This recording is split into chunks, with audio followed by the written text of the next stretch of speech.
On the podcast this time out, I'm speaking to Dave Laser of Dustin's Bar Mitzvah. Dustin's were heavily involved in the naughty scene amongst Paddingtons, the Cribs, the Others, Baby Shambles, Libertines, all that sort of stuff. And after quitting in 2007, the band are back playing a gig with the Paddingtons this October in London. We spoke all about the band's career and how it's took them to this point to come back. Massive in Japan at the time. They brought their album out in Japan before it came out in Britain. And we spoke about the rumour of whether Kim Jong-un was going to book the band to play in North Korea. Spoke about all of this plus a whole lot more. Hope you all enjoy the podcast. Please keep liking, commenting, sharing and subscribing wherever you can. But more importantly, enjoy.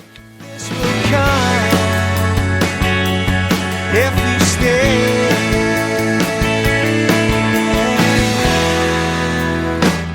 On the podcast this time out, I've got Dave Laser, which that's not your real name though, is it, Dave? Yeah, no, it's not my real name. My birth name is Johnny Tangerine. So I changed it because I wanted to be I wanted to be taken seriously as a musician. So I changed it to Dave Laser because I thought Johnny Tangerine's a bit of a ridiculous. No, yeah, I've heard stories about the name anyway. So yeah. But so Dave is from the band Dustin's Bar Mitzvah, out in the early noughties, kind of round about the guitar scene that was going about Paddington's, Cribs, the Others, all these bands, and now they're back playing gigs. It's coming up for like 20 years for the album coming out and stuff like that. So we're going to touch on Dave's career right for the start and how it's led him to the point he's at now and this kind of return. But before that, Dave, I like to go back to early life and what life is like for a young Dave growing up. I believe you grew up in Acton. Is that right? Yeah. So I grew up like I grew up in Acton, which is kind of like it's like a very working class part of West London, kind of like sandwiched between two quite middle class bits. So you've got a place called Chiswick, which is like really kind of quite posh, and then a place called Ealing, which is really quite posh, and then in the middle you've just got Acton, and there was a huge estate which they knocked down, and I actually currently live on the one of the kind of semi-gentrified buildings that they put in its place, and it was like one of the roughest estates in the country. It's like I wouldn't walk through it. And I grew my see. I was just telling you before the podcast started, like my mum's from the north of England, and she's from Lancashire, and like that's where all my mum's side of the family are from. And my dad is from London, but his dad, my granddad, who died before I was born, was in the RAF, and so my dad like literally spent his whole childhood kind of being moved around the country and going off to different countries and stuff. And my mum is like a strict Catholic. Just all her side of the family are Irish. And so I went to Catholic primary school and Catholic secondary school. And my dad, like on the complete flip side, was just like it just like extremely rational about everything and like didn't believe in God in the slightest. And so I had just this kind of very kind of weird like uh, flow of information about what the world was about coming from like my mum on one side and my dad on the other. And so I kind of had to just kind of make my own mind up, really. Yeah. Yeah. I think that's the way of the world now as well. There's less people kind of following religion. They're kind of making their own ways. I'm Catholic, but I'm lapsed as well, and I don't kind of force it on my children as much anymore because it's no. I don't believe it is something to believe in now.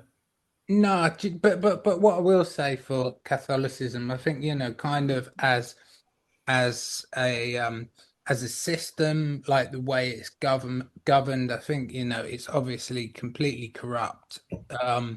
Fucking horrible institution.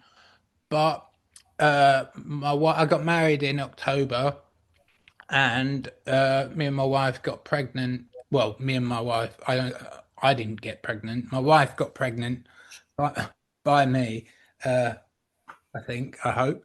Um, uh, like pretty much immediately after we got married. So we're having a kid in 5 weeks, and we've decided that we want to get it baptized so we can send it to Catholic primary school at least.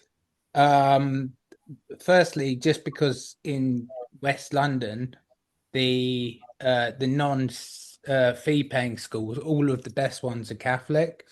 And secondly, it's just like I was thinking about it and up what I was taught about kind of Catholicism and stuff, probably up until I got to secondary school, which is a completely different story altogether. Um, but what I was taught was just all of the kind of really positive aspects of it, which is, which kind of looking back on it now is kind of common sense, really. Yeah, well, It's that like, I kind of believe it gives you good morals. yeah, That's definitely. what I got at it. Yeah, and I think really, I mean, it's like if you look at like, like if you look at kind of the majority of Ireland would probably, if you said are you Catholic, they'd say, yeah, I'm Catholic. But it's, you kind of pick and choose which rules you follow. It's just like, nobody follows the no sex before marriage thing, and Yeah, you know and but and you get like murderers who were like will be like going to church and going to confession and stuff. So yeah, it's a weird one. But yeah, yeah, I believe at its core, in a very simplistic base, in the way uh it's taught to children. It does teach you to kind of make good decisions over bad decisions, and not to be selfish. And then it's when you get older and you kind of start getting into all the bollocks of it that you start to kind of get a bit turned off. But yeah, totally. I get where you're coming from with that. yeah. Um, so, at what point then did music come into your life? um so it was a weird one. It was like I didn't grow up like in a house like where music was played like all the time or a lot. And it's like I wasn't one of these kids whose like parents had like a really cool record collection. I sometimes hear people talking about oh yeah, like I used to just go and like raid my dad's record collection and get all his T-Rex stuff out. It was like my parents' record collection was shit, but there was a few good things in there. My mum was really into like uh like Simon and Garfunkel and Lonnie Donegan and like a lot of like folk music. Hmm. And so I got into that, but really for me, like I didn't really, I wasn't like seriously into music until I was probably about 11. And I remember the first time that I heard an album and just couldn't believe how good it was. Must have been, so I was 11, so no, no, yeah, 10 or 11 I would have been. 10. And it was Park Life by Blur. Right. Um, and a boy at school had taped it for me, boy called Dominic, and he taped it for me, and his sister had got it either on tape or CD, and he taped it for me, and it was just like it was mind blowing. Um, and then Oasis I got into at pretty much the same time, and I remember my going into secondary school, my two favorite bands were Blur and Oasis, and it used to kind of quite upset me when when when they didn't get on with each other because it's like I really liked both of them. And so I was lucky. I had like kind of like in my really like formative years, I had kind of like 10, 11, 12 was when Britpop was really happening. Um, and you know, and it was just like seeming like for me, like because I had no point of reference, it was just all of this amazing music, and it's just like stood some of it's like stood the test of time, like from albums that I bought then, I'd probably say this I'd say the first Oasis album I'd probably still listen to. Probably most Blur albums I'd still listen to. Hmm. Definitely. Um, I'm just trying to think what I thought was good then that actually wasn't, and I think it was like it took my older cousin to go. This isn't actually good. Um, and I was like a bit taken back. I remember like Ocean Colour Scene, like the Riverboat song and stuff like that. And I remember, and I was just like, oh yeah, and this is great as well. And I remember like one Christmas, I got was it Mosley Shoals, the Yeah. Ocean Colour Scene album? I Hmm. got that for Christmas, and like my older cousin was like taking the mick out of me, just going like, like they're shit, they're not good. Like, I think they were kind of seen as kind of quite old, kind of quite 60s orientated. yeah, and like when you listen to it now, it's just like, like having her delved like, into like the majority of popular guitar music that's ever been existed. I realized that in the grand scheme of things, Ocean Color Scene are pretty shit. But what did happen though through getting into Oasis? I remember I was 12 and I was on holiday with my parents in France, and we were in a supermarket. And whenever I go on holiday with my parents, I'd always get like some spending money. Um, and I'd normally spend it on. Used to be able to buy these like little like fireworks there, and we just call them French bangers, but they were Hmm. like these little red fireworks that you just lit and they exploded. People had like smuggled them back into the UK.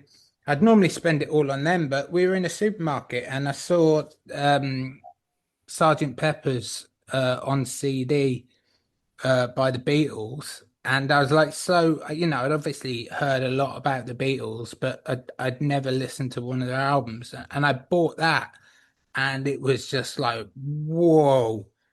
And then, so I remember that same holiday, I went back to the same supermarket, and they had the Beatles Blue album, and I bought the Blue album, you know, and I just remember the whole of we used to drive down like to the south of France, so used to go on these like 16-hour car journeys, and I just remember like just listening to the Blue album like on repeat, and I was just like, this is the greatest band I've ever heard in my life. And then through them, got like really into the Kinks and like Small Faces and Hendrix and all of that. Like it's just kind of like standard, kind of progression, really.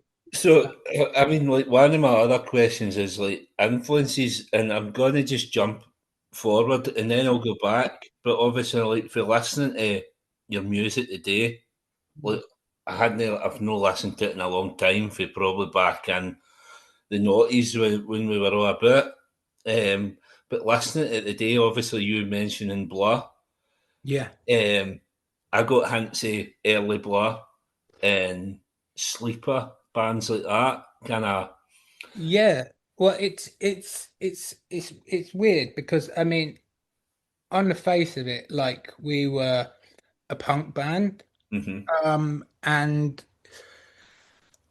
I would say at first, and I was speaking like a couple of weeks ago with Tom from the Paddingtons, and it was kind of like me and him both kind of said it to each other. It was like with like the set of skills that we had, it was like there was no other option but to make that kind of music. It Yeah, wasn't like I was like, oh, okay, we're consciously, it was like I can't really like sing particularly well, but I can shout in tune and I can scream. And with guitar, I remember specifically, I learn't guitar for the sole reason I was like, I want to get good enough to be able to write songs on the guitar. I've never, like, I mean, I can play like bits of like people's songs. Like, I can play, like, I think I can play Blackbird by the Beatles, and I can play, do you know what I mean? yeah. I can play, kind of a lot of stuff by ear. Um, uh, but it was like I learned guitar specifically so as a tool to writing songs. Hmm. Because it was like I was like I can either write songs on a piano, but I was like, realistically, how am I gonna get a piano up onto a stage and like I'd look like a dickhead? Um, so I was like, I'll get good enough at guitar to be able to write songs. And then I discovered you could just play everything on bar chords. And so just wrote everything like I got better, but like originally was just writing everything on bar chords. Didn't know the names of any of the notes. I'd just be like, kind of when I was communicating with my other band members, I'd just be like up two frets, and they'd be like, "Yeah, F sharp," and I'd be like, "I don't know, yeah, yeah, yeah, that's what it is." I Uh, think though, like nowadays, every kind of band that starts out sounds like a punk band at the start because they are just learning, and then it's as they kind of get to terms with their instrument and things like that that you do get better, and it kind of you're able to slow down the music and stuff like that and kind of get more intricate. But I think at the heart of every band is got that punk element. yeah, and I don't know. It's like I don't think Mumford and Sons were ever a punk band. Do you know? Well, I mean, I think we talked about this as well with Ross on the last episode, and like see the bands that were about that time at Nambucca, like. Yeah. Mumford and Sons, Laura Marlin, all the Beans and Toast, the Yeah. Vaccines. I mean, the Frank Turner, they all kind of flirted with various different styles before they became the band they were. So, Yeah. 'Cause Frank Turner was in a proper, well, I mean, they a were kind metal of band, like didn't a they? modern punk band, like called Million Dead. And uh yeah, they were like kind of quite American, kind of, not the kind of punk I'm into. Mm. Um, I didn't really get into punk until I was about like 15, until I was about 14, 15. And it was like, like it was the obvious ones that I got into. I mean, the first punk band anyone in this country ever hears is the Sex Pistols. But I very quickly was just like, I saw through the Sex Pistols. I was like, no, this is really silly. The And same. then I found the Clash, and I was just like, no, this is real. This is Yeah, real. you can tell the I, difference, can't you? I think there's a lot more intelligence in the lyrics, and oh, definitely. And then and then when you kind of get older and you realize that, kind of behind the scenes, the Clash were kind of almost as manufactured as the Sex Pistols. mhm, Um, and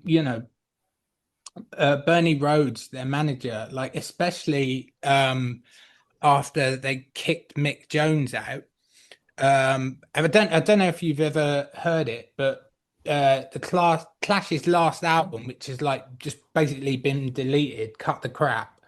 The one they released after Mick Jones had been kicked out. Um, it was just like Joe Strummer had kind of written these songs, and then Bernie Rhodes, the manager, just took the record, put a load of like synthesizers and football chants on, and yeah, so there was it was kind of um not really as authentic as and I'm so glad I didn't know any of that shit when I first heard it, because when I first heard it I was just like, ah, this is completely the real deal. And mhm. then the other band I felt that way about immediately was the Ramones. And I was just like, You see all this, it's funny because again, as you said about the Sex Pistols, I kind of saw through that early, and mm, the Ramones was one of the big ones for me. I don't know when it was. It was probably off the back of the Strokes that I get into the Ramones because they looked similar. Like all the pictures of them looked similar. yeah, yeah, yeah, yeah. And as soon as I heard the Ramones, I thought, no, that's what punk is. Yeah, and it's like I will fight, like I would die on this hill, and like and people have argued and argued with me, but it was like the Ramones were the first actual punk band. They were the first, and people would go, "Oh, what about the Stooges and the MC5?" And I was like, "Yeah, they were getting there, but they weren't punk. The first band to actually nail being a punk band." It's like, and people would go, oh, but they had long hair. It doesn't matter. It's like the first band to kind of nail being a punk band were the Ramones on that first Ramones album. It was just like no guitar solos. All of the songs, there's probably like five chords on that entire record. Mm. It's just like none of the songs are longer than 2 minutes 40 seconds, and it's just like, no, that's punk. That is when punk was solidified as what punk is, and everything since then that claims to be punk or is referred to as punk is directly linked to the Ramones. And I'm not saying these bands before the Ramones, like the Stooges, the MC5, like Television even. I'm not saying, and Patti Smith. I'm not saying that wasn't getting there, but it's just like,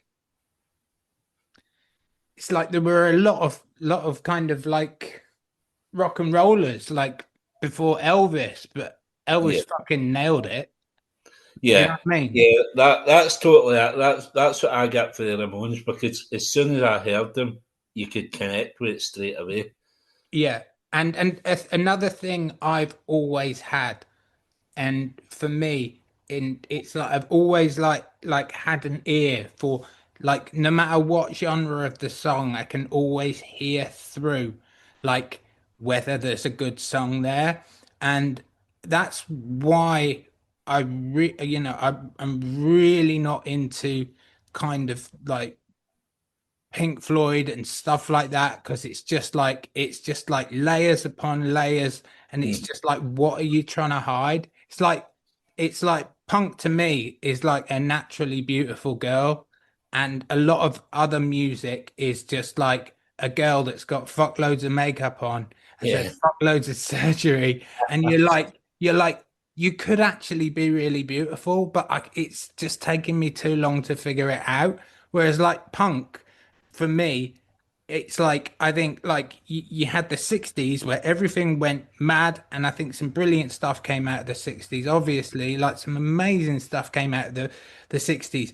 But I think the 50s with the rock and roll scene, and I think with the punk scene in the late 70s, I think there's a lot of similarities. There are a lot of bands that were like singles bands. They'd have like one hit. Do you know what Mhm. I mean? You Yeah, got yeah. like, bands like the Members and stuff like that. Punk bands like that would have like one hit. And obviously you can go back and realize that they released three albums and stuff like that. But you've got kind of like singles were a really kind of like big thing in punk. And Mhm. it's just like for me, the Ramones, like a lot of those songs, and you know, when you ask about my dinner guests, I'll talk about it a bit more. But a lot of those Ramones songs, it's just like if you strip it away and play it down, that could be a fucking like doo-wop song. That could be a fucking like 50s like rock and roll song. It's just you've taken this song and you've given yourself these restrictions of only playing down chords, having no guitar solos, having very minimal arrangement, and you can still have these brilliant, brilliant songs. And that's for me why the Ramones are like, along with the Pixies, like for me, my all-time like favorite bands. Just, Yeah. but I mean, in terms of a total package, I'd say like the Ramones had it all. They had the songs, they had the look, they had the kind of like massive unfortunate luck of never kind of like making it like anywhere near as big as they should. Um, But because of that, but when a band doesn't kind of live up to that potential, they kind of they become bigger to the fans anyway. of course, yeah, yeah, and it's just like you kind of uh like for me, it's just like even like kind of amongst Ramones fans, a lot of Ramones fans are like split over end of the century because they were like the Ramones tried to sell out and they couldn't, and it was just like they had every fucking right to try and sell out. And it's like, it's in the fucking very nature of the Ramones, like for them to work with Phil Spector and it's still not fucking like be a massive successful hit, even Hmm. though I think End of the Century is a great album. I think, it's got a fucking brilliant, brilliant album cover. I used to, I got my wife made me get rid of it, or someone made me get rid of it. But I had like this huge, like I'd got like the the the front cover of that blown up to about like 48 inches by 48 inches, and I had it framed. I fucking love that album cover, but like I think the whole album's like fucking good, and it's like even when the Ramones went shit, like in people's eyes, like 80s Ramones, like I still think they were fucking brilliant. Like, but maybe I'm blinded by my love of the Ramones, but Yeah, I think to an extent everything went a bit kind of a, a bit slanted in the 80s anyway. You know what I mean? yeah, it's, Like, if it's you just look at like Bob Dylan, it's like what like who was like forcing like why suddenly did it get to the 80s and you've got like these like fantastic songwriters like Paul McCartney and George Harrison and it's just like they just sound like the 80s. It's just like, what the fuck are you doing? Like, why? What was the just this blanket rule that it was like, oh, they discovered yeah. like fucking electric keyboard sounds, and now it's fucking everything has to sound like Wham. It's just like, I think the only one that kind of maybe bucks that trend in my eyes anyway would be Paul Weller with the Style Council. I did like the Style Council. yeah. But Um, yeah, but having said that, I don't think if Paul Weller hadn't have been in the Jam, I don't think the Style Council would have been signed at the time.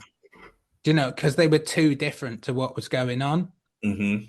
Do you know what I mean? If that had have been Paul Weller's first band, I couldn't have seen, you know, they wouldn't have had the traction that they had. Going back to kind of Dustin's, Yeah. how did the band form? And was there any previous bands before that, or was this? So so basically, I met Rob, the guitarist, on the first day of secondary school. We were in the same class.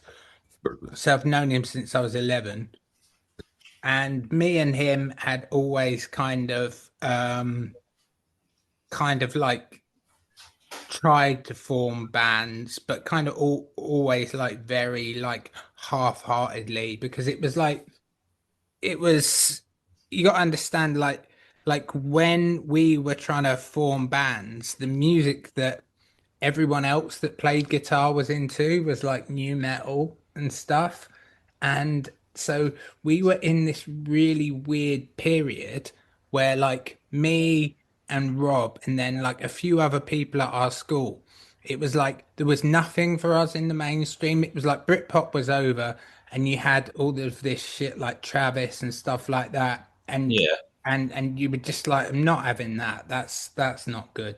So it was like it was a case of right, if there's nothing current that we like let's go back and like do you know what I mean? We don't have to listen to new music. And so that's like really when we got into like a lot of like mod stuff, like a lot of like soul stuff, a lot of punk stuff. And it was just like this kind of like magical time really of like just like discovering like brilliant album after brilliant album like you know like suddenly just being like coming going into school and just going, do you know the Beach Boys used to be fucking brilliant? Do you know what I mean? Because it's just like you think of the Beach Boys and you'd seen them on long.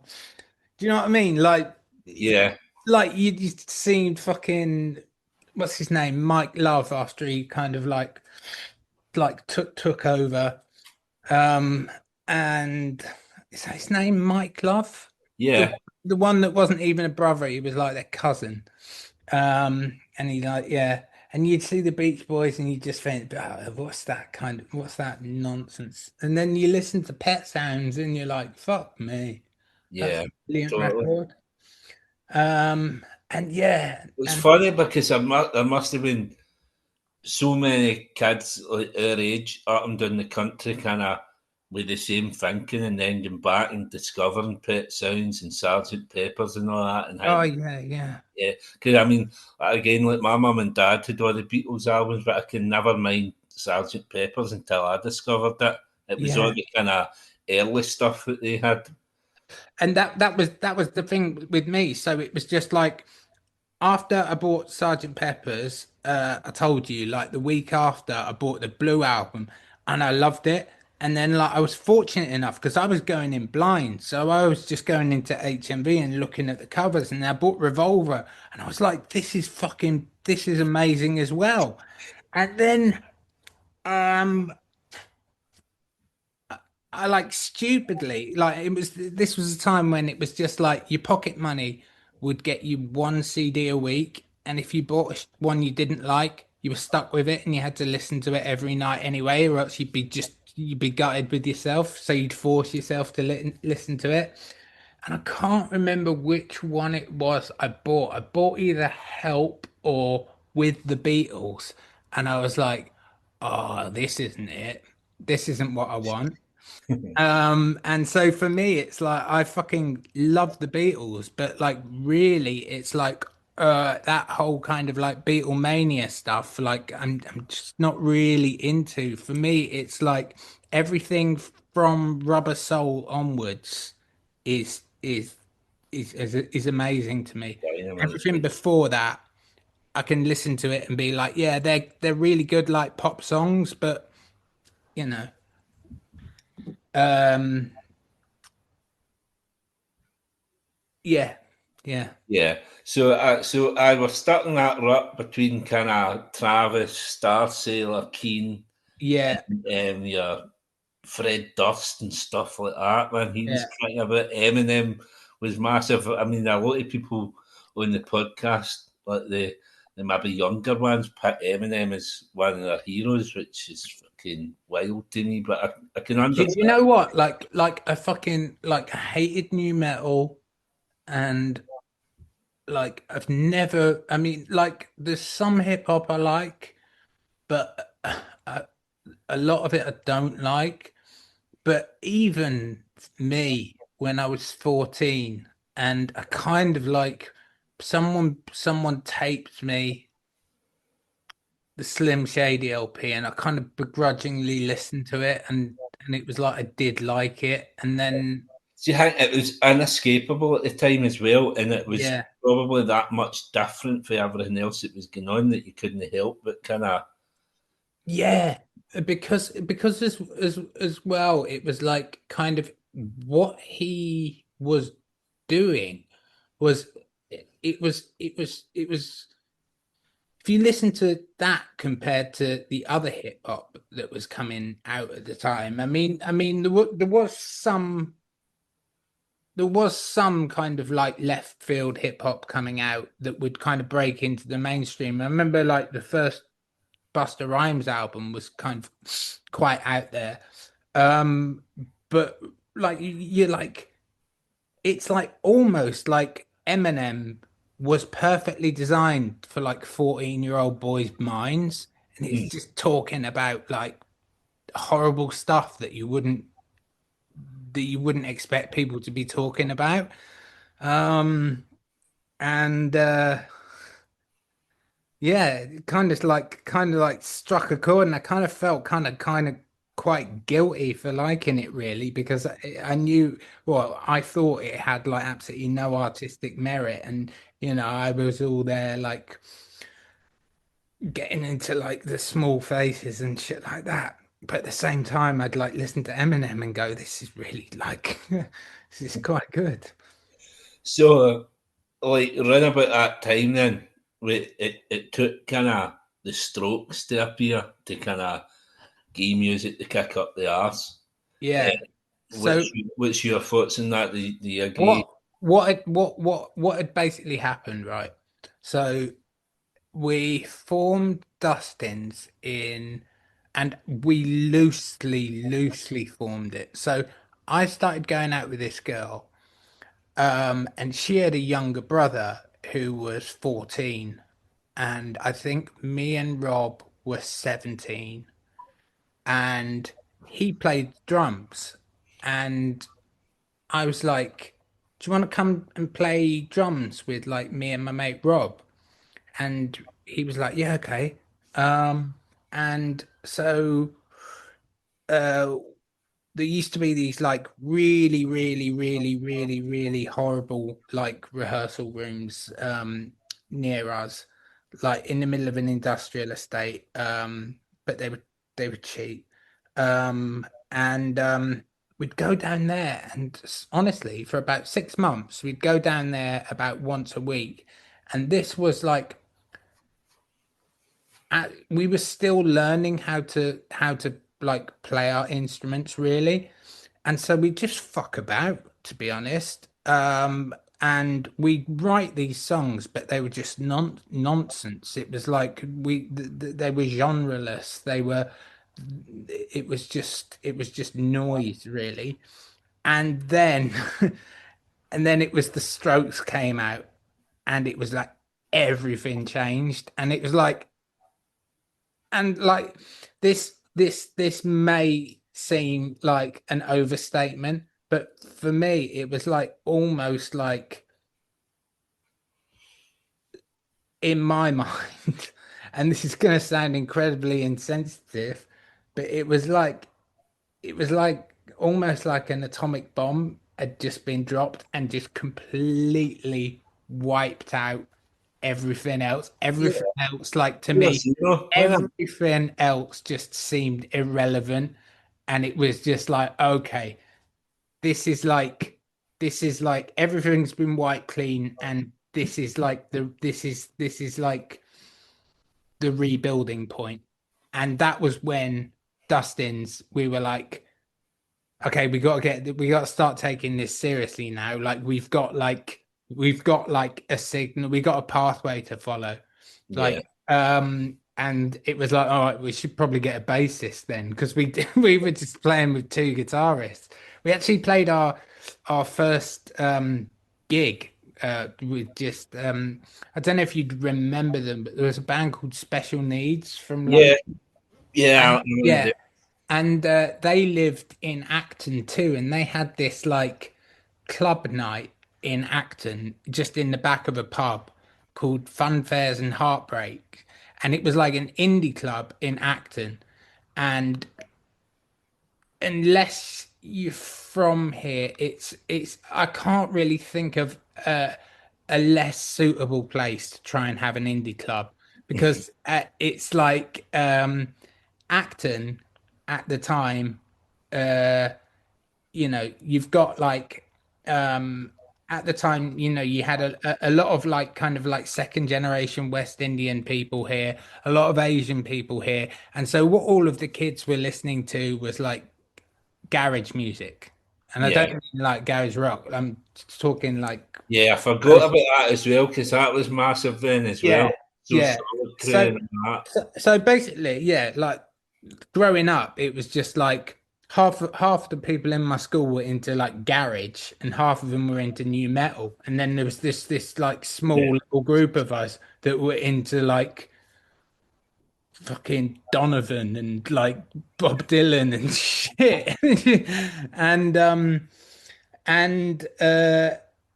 and yeah, so they had this club night in fucking in Acton, and they were like, we got talking to him in a pub, and again, like, we were 17, and he was like, oh yeah, we run a club night, and we were like, yeah, well, we've got a band.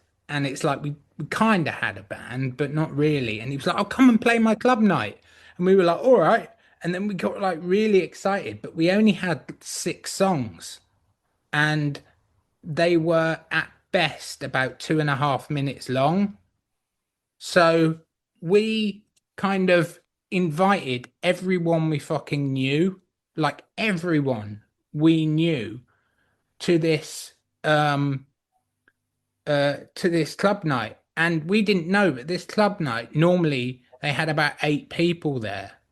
About 8 people a week could show up. And we brought about 150 people to come and see us play like our debut gig. And like, this is how clueless I was. I plugged my guitar into a bass amp and played the whole gig playing my guitar through a bass amp. Had no idea, like, didn't know there was a difference between a bass amp and a guitar amp. And so these 6 songs that we had that were like 2.5 minutes, we were so nervous. We played them so fast. I think the whole gig lasted about 12 minutes. The whole gig lasted about 12 minutes. And everyone else was going, don't play another song. And we were like, we don't know. We don't know anymore. And like, and then we were like turning around to each other, and we were like, should we just play them all again? And like, and then Rob was like, nah, that was brilliant. Like, we played for like 10 minutes and then it's brilliant. We played for 10 minutes and then we'll fuck off. And it was just like played for 10 minutes and everyone was like, just paid £4 to get in. And you've only played for 10 minutes. It But would leave a lasting memory, though. what? It would leave a lasting memory. You know, Yeah. So people so would have been like, that, right, man, there's something about this band.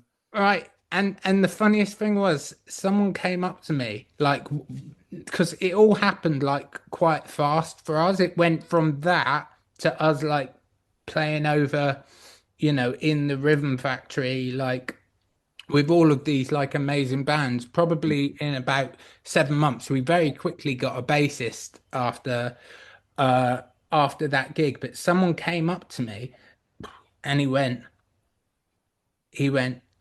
like, I knew you guys were going to be good because you were like, we don't need a bassist, so I'm just going to play my guitar through a bass amp. And I was just like, I kind of like, I didn't have the heart to like to tell him that I did that by mistake. And he thought that this was this brilliant like sound that I'd come up with playing a guitar through a bass amp.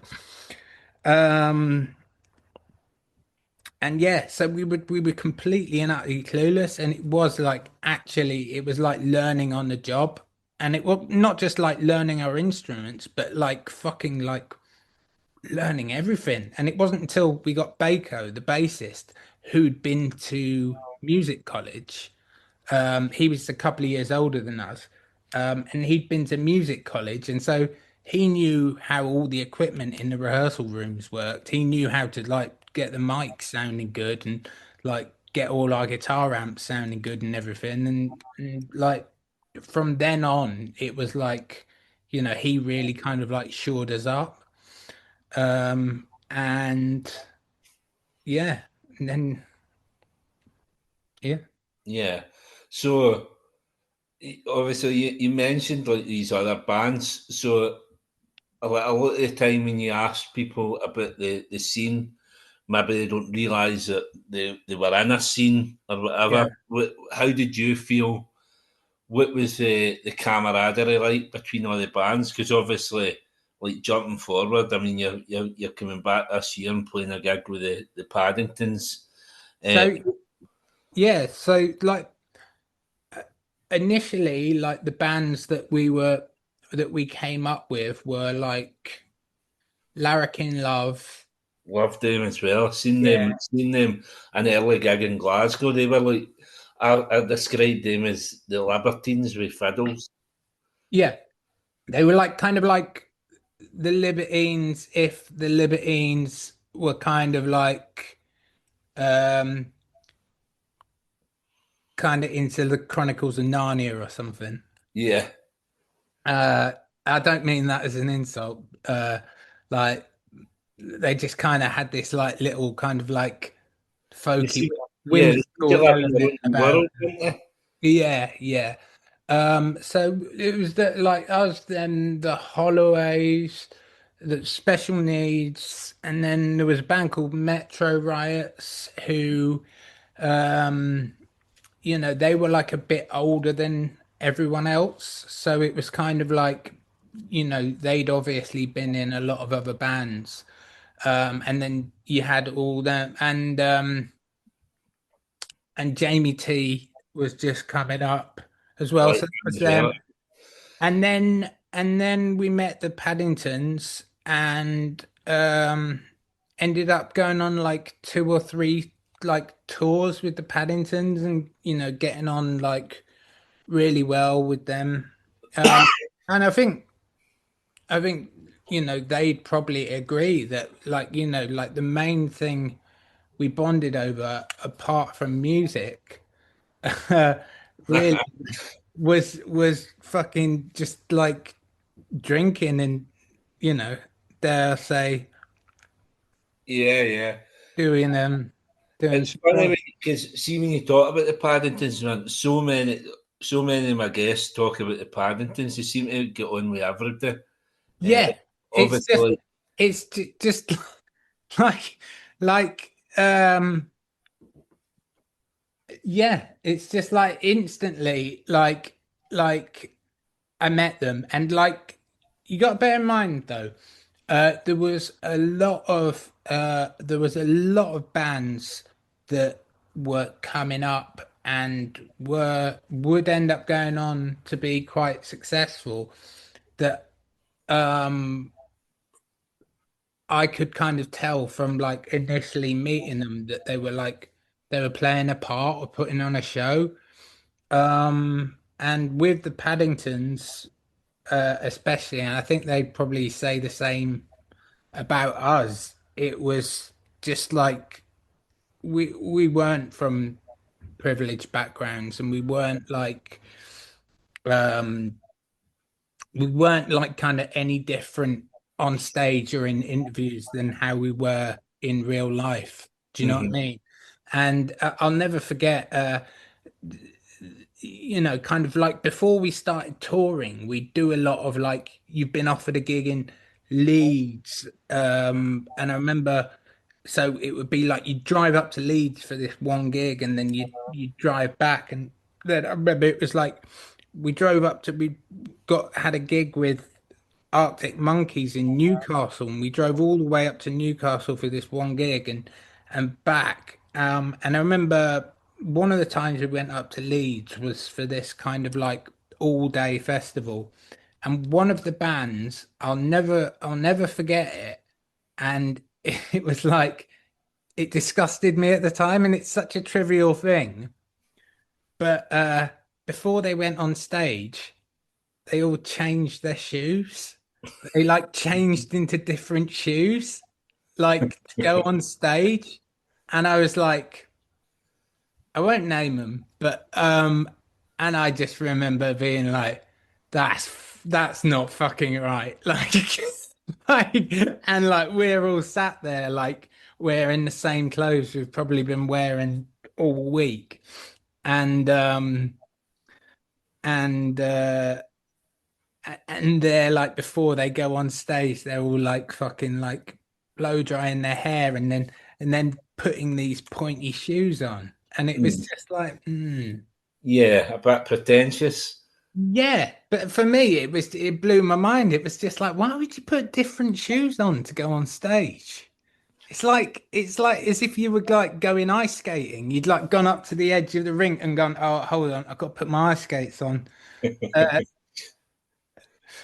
Or like when you go bowling, and you got to change, you got to put them daft shoes on before you're allowed to go bowling. Never something that would like fucking enter my mind. Like going on stage, I better change my shoes. Yeah, I mean, because like the Paddingtons, obviously, they're massive up here. Obviously, as I said, I seen them a couple of years ago again, Yeah, and it was a wee boy, Callum Trainer. He's a promoter up here. He put that gig on. yeah. He's now working in Spain with Kyle Faulkner. Okay. And again, Paddington's a massive following up in Dundee because of they had a good friendship, a good relationship with the View. To the Yeah. point where when I had Lloyd on the podcast, he said that was kind of when the View brought out their second album. Lloyd was jealous because that's the sort of album that they wanted to bring out for their second album. And it kind of, he says that kind of put the nail in the coffin for them at that time. Yeah, I mean it was like that second album really like, because it's like I I constantly like remained like good friends with Tom like for the past 20 years, and it wasn't until recently that like me and him started to like talk about kind of like what really kind of went wrong with their second album. Because Which, I mean, that on record, man, I think it's a brilliant album. There's some cracking songs on it. yeah, there's some good songs on it, but there was one when we were um uh there was one when we were touring with them and they just started playing it in sound checks and it was going on the second album. It's called You and I. I think that you're pretty sure that's what it's called. And I just remember hearing them play that in sound check and like literally within like after the first chorus of that, I was like, that's going to be a fucking huge song. And they did a demo of it. And I remember Tom sent me the demo and I was like, that's fucking brilliant. And then the album version, it's just the guy that did their second album just didn't capture them at all. And I think as well, probably they weren't in the best frame of mind going in to record that album. I think a lot of things were going tits up with them. I mean, I don't want to speak too much on their behalf, but Yeah. So it wasn't Owen Morris that they were working with the second album? no, Because no, obviously Owen Morris had did the first album and he done the two of you albums as well. yeah, yeah, and So, he did definitely maybe as well, didn't he? yeah. Yeah, It's yeah, funny because see when you see if you look back, I don't think he's done much else. But no, no, all the albums are it, massive to me. it's one of those people where it's just like right place at the right time, if you know what I mean. And I like, I'm not for, and he had his methods, like apparently, like to for like basically for all of Tom's vocal takes on the on First Comes First, the first Paddington's album, he'd just get Tom absolutely wrecked and then give him a load of gear and just be like, now go and record the song. Um, and he's just like, you know what I mean? It's like if that works, then that works. And like honestly, that first Paddington's album, like he really did like he did nail it.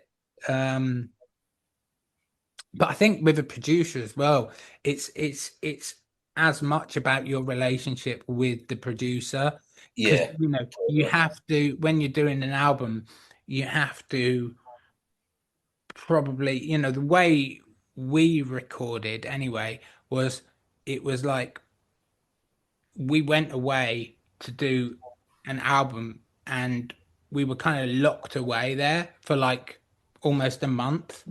And it's like if you didn't get on with the producer, then um,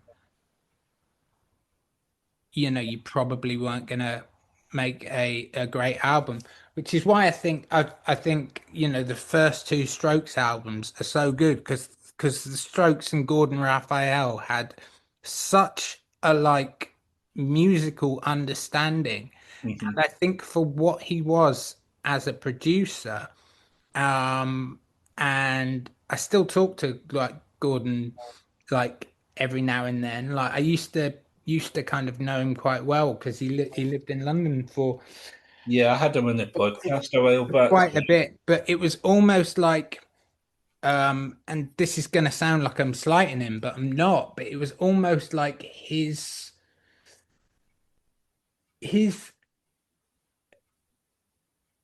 abilities were stretched to their absolute maximum Hmm. with the Strokes, and the Strokes obviously could have pro produced this huge, great big sound as they kind of like did on their third album on First Impressions of Earth. But he got this sound, which is It's iconic, like isn't it? it's just like the first time you hear "Is This It?" Like that's what I mean. It just blew everything away. It was just like, oh, like it's it all sounds really narrow, but it doesn't need any more room. And Hmm. and this was at a time when you had fucking like you know what I mean? You had like these bands like oh who was it that were what was was it Spiritualized that the guy from Spaceman 3 formed after Spaceman 3? Jason Pierce. Yeah, Jason Pierce. Was it Spiritualized? Yeah. And so they're creating these huge like sonic landscapes, and you had all like Aphex Twin doing all of this shit, and then you had like the Strokes, and it was almost like it was just like it was being shoved into your head through this like really narrow, like it was just like nah, and Yeah. it's just like that's all you need. and it's just like, yeah, When you think of like the Libertines' first album, yeah. obviously there was talk of Gordon Raphael doing that. Mm. Do you think that he could have made that better? Or No, absolutely, definitely not. And the reason being, is so the Libertines for me, uh, I think the best sound they ever got recorded was with Bernard Butler, on What a Waster, and then on Don't Look Back into the Sun. I think that's like as kind of sonic recordings, like Mhm, they nailed it. But Bernard Butler wouldn't do the album because of the state that the band were in and the way they operated. And I know Gordon Raphael has had his uh, own issues in the past with certain things, and he wouldn't have coped well with being mhm. in that environment. And so I think basically what you got with the Libertines albums and the first Baby Shambles album, you got Mick Jones, who's a lovely man who I knew quite well at the time. He's not a fucking record producer. He's just not. Um, and by any stretch of the imagination, like in no way is he a record producer. But what he could do is he could keep. I think he commanded enough respect for them to keep enough of a lid on it and to keep it wound in just enough to get the stuff recorded. And I don't think Up the Bracket is a perfect album in the same way Is This It is a perfect album. Right. Um, I think uh I think Up the Bracket is a very good album, but and I think with anything related to Doherty, there's almost like there's these glimpses of there's like these amazing songs, and somehow something always falls short where Mhm. he's never been the thing. And we've actually got we got like our drummer now is Gemma Clark, who was in Baby Shambles. Was she going to be drumming these? Yeah, so she's our new drummer. Brilliant. And she played on the Baby Shambles, the first single, Kilimanjaro, Mhm. which they did with Paul Epworth. And I was saying to her, it was like really weird because at the time when, like, we'd released one single on like a little I can't be bothered going into the story of how that single got released because that'd take up too much time. But we did a double A side of Jimmy White and Lucy, and then like once we were properly all set up, we had a label and everything. It's like our first single was To the Ramones, and it was just like we had this choice of like record producers of who we could go in with. And Paul Epworth was one of them who'd done the Baby Shambles song. Uh, Yeah, I mean, he was doing and everything at the time as well. yeah, He was on block yeah. in the And race. and he ended up being too busy. So we ended up doing it with James Ford, who went on and did the Arctic Monkeys, Monkeys yeah. albums, and he's done all kinds of shit. I remember like at the same time we did our first single, um, we he was doing an album by, do you remember Test Icicles? Yeah, yeah. So he was in the middle of finishing up their album when we went in and did To the Ramones with him. And for us, it was just like basically like everything we'd recorded up until that point, we'd used this guy called Simon Trout, who was in a band called Tom Paulin, who actually like I think kind of like captured us like really kind of like he was he was probably one of the he captured us like really well and we worked really well with him. But you know, he was in London and we kind of our label were like, you guys need to not be in London to do this record. You need to be out in the countryside. You need to be away from all of this. Because I know if you're in London and it's just like, oh, you're going out in London and then you've got to go to the studio the next day, you're not going to fucking go. You're going to turn up at like 3 in the afternoon with some Swedish girl. Um, and it's just like, looking back on it, it's like, that's probably true. So we ended up going away with this producer called Adam Whitaker, um, who we went up and we did one demo with him of a song that we hadn't even like properly wrote yet. But he was basically like the opposite of how Mick Jones was with the Libertines and the opposite of how Owen Morris was with uh with the Paddingtons. Hmm. And he was just like very like, like almost like controlled our drug use and would like allow us to do this after we'd recorded so many takes.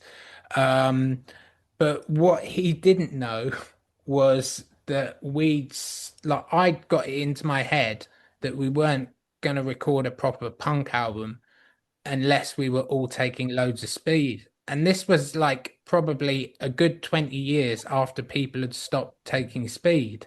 Okay. And so I had to like ask around loads of people. I was like, do you know anyone that can get speed? And they were like, speed? What do you want speed for? And I was like, I just want speed. And the person who ended up getting us the speed got us so much fucking speed.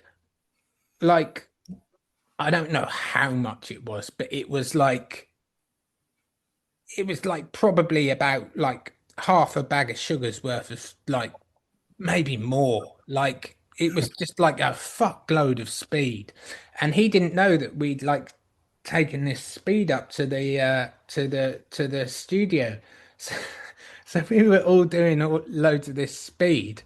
And we went in and our drummer was just like he was, an amazing drummer, but he was just like, he was like he refused to play to a click track like and he was like, no, I don't need a guide bass or anything. And he went, I know the songs perfectly. So and he did, and he went in and he recorded all of his drum parts perfectly, but because he'd taken so much speed, he recorded them uh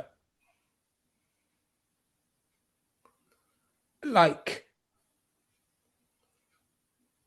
probably about 1.4 times the speed that we'd rehearsed them at and we would play them live at.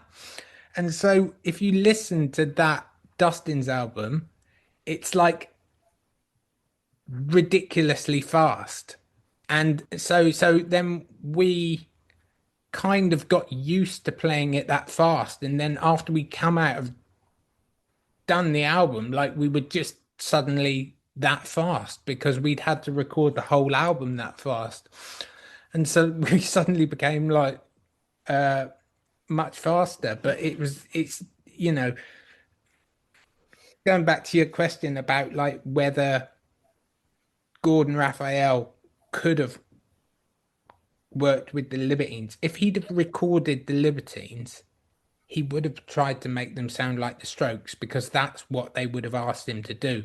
Right. Because really, like Gordon Raphael, like struck gold with that sound from the Strokes. And I know he did Regina Spektor after. Um, but he just like travels around and records like he'll go to Peru for a bit and record some local bands there. But he's not gone on to be this huge record producer in the same way like Stephen Street did, like after he Yeah.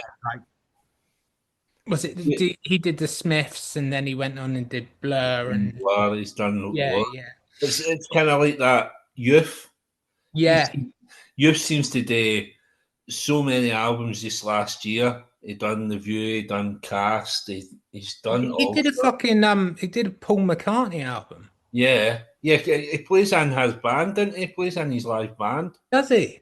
Pretty sure he does. Yeah, yeah. So you get people like that, and then I mean, I don't know what Paul Epworth's doing now, but you, I mean, they either seem to go on for a prolonged time, or they just kind of the producers just work for a couple of years and then disappear. It seems to be one of the two.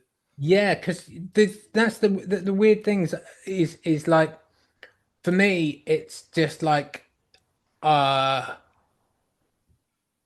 I I don't know as much about producers as I do about bands, but I know about certain producers and like definitely like you've got producers like uh Phil Spector and stuff. And it's like, he had his very, it was very much like he was an integral part of the record. But like what I found was like you'd hear these names coming up. Do you remember like probably late 90s, early 2000s? There was a producer called William Orbit, and he kind Yeah, of was like producing everything. And it was just like super producer William Orbit. And it's just like, who the fuck is William Orbit? Like, why is he producing Madonna's album and All Saints and all of this stuff? And then it's just like, when was the last time you heard anyone like talk about William Orbit? yeah, You know what I mean? And it's probably like kind of like, you know, the same way, I probably like, because I know like a lot of things like Paul Epworth has produced. But yeah, looking back on it, it was very much like Paul Epworth had a Paul Epworth sound. And then once that kind of wasn't in fashion anymore, you know, yeah. Because you don't. I can't mind the last time I heard about him. He Mm. just was so synonymous with that time. Yeah. So, like, obviously, you touched on the album, but you you released an album first in Japan. Yeah, so So, it all like happened in a really weird order for us. So we got signed in Japan before we got signed in the United Kingdom, and uh and I think it was either down to our music being shared on message boards, um, or the very early days of MySpace, but we got like this weirdly, we got some traction in Japan. We were like, you know, had no idea about, and actually a few Japanese record labels started contacting our manager. We ended up signing with one, and they were like, "Yeah, we want to put an album out." And we were like, "Okay, when do you want us to record it?" And they were like, "No, we want to put out like what you've already recorded. We like it as it is." And we thought they were nuts, and we were like, "No." And they were like, "Yeah, like just like take, like send us everything you've recorded. We'll say what we like and what we don't." And in the end, we'd recorded a bunch and they had 10 songs and they went, "We really like these. We want to release this as an album. Um, like we'll send over the money, go and get it mastered, like put together, get the artwork done, like send it over. It was all just very much like that. We just got these things, and that was that guy Simon Trout.